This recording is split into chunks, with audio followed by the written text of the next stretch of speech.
Hey Chem teachers, it's Kendra here, and today we're going to talk about 4 Bellwork questions that are going to strengthen your students' atomic structure skills and allow you to quickly identify their misconceptions and where they might need a little extra help.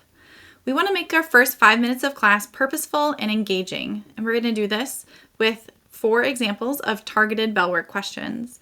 These are going to assess topics such as atomic structure charts, average atomic mass calculations, Bohr's models, and we're going to look at atoms, ions, and isotopes, and then some energy and light calculations.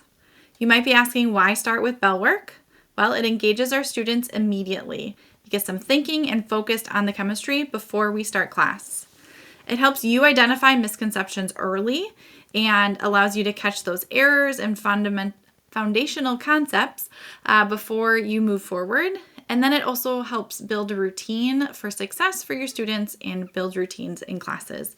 Again, we know that our students thrive off of routines, and so by starting with Bellwork every day, they always know how the beginning of class is going to go. So with that, let's jump into what these questions could look like. Bellwork should only take a couple of minutes, and I really always try to keep it to 5 minutes, although it usually ended up as 10, just depending upon which hour of the day it was and what my students needed from me. So an atomic structure, we talk about atomic structure charts, and it's really great just to do 2 examples of these. One, I like to give the symbol, and the other one I like to give our subatomic particles, because those are 2 pretty different ways to look at it, and then I have my students fill it out.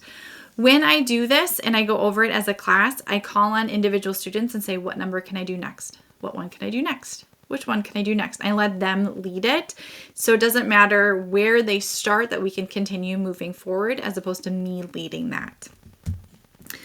Then we get into average atomic mass. And with these, you could get tricky by having them solve for one of these percents. But again, purpose of Bellwork is, do they know the foundations, the fundamentals?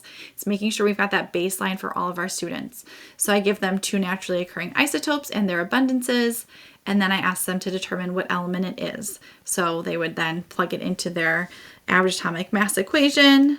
We get our average atomic mass for magnesium, and they should go to their periodic tables and find that. Now, if we haven't met yet, I'm Kendra, and I'd like you to think of me as your best friend and coworker, just ready to take things off your plate, and that allows you to be able to go home after school and enjoy life and not have to prep and grade at home. As a chemistry teacher for over 10 years, I've honed in how to reach and create success in all of my students and have created confidence in them as well. I created Chem Solutions as a way to deliver high impact, easy to use, easy to implement, sought after resources to chemistry teachers to provide extra support, and then also to support you on the rest of your teaching journey. So I hope these are really helpful for you and are able to take a little bit off of your plate. Then we have some Bohr models. When I teach Bohr models, I don't like to just use the atom. I use this as an opportunity to show the difference between atom, ion, and isotope. I found a common misconception with my students was that they never knew what an isotope was. We would talk about it, and then it would get to the test and I'd say, which one's an isotope? And they always, it's like they just didn't stick in their brains until I started using Bohr models to really hone in on the differences and asking them to identify which one is which. Then they understood it. So again, I give them 3 different configurations of an atom, then the ion and the isotope. I ask them to draw the Bohr models, identifying what's in the nucleus. This is important because it helps them differentiate and then identify which is which. Finally, we get into a energy and light calculation. And here I ask them to calculate the frequency of light given a wavelength. Always give our wavelength in nanometers because that is practical in real life. It does force them to have to do a quick unit conversion, but hopefully by this point they're pretty quick with that. So they have to do that. I round my speed of light to just 3.0. This is a general chemistry class. It's good enough for what we need. And then I have them plug in.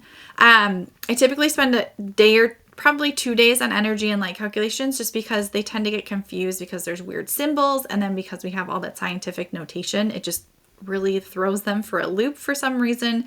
And so the first day of doing energy and light calculations, I would, like I have here, have them solving for frequency. But then later on, I would give them one of these and have them figure out energy from there as well.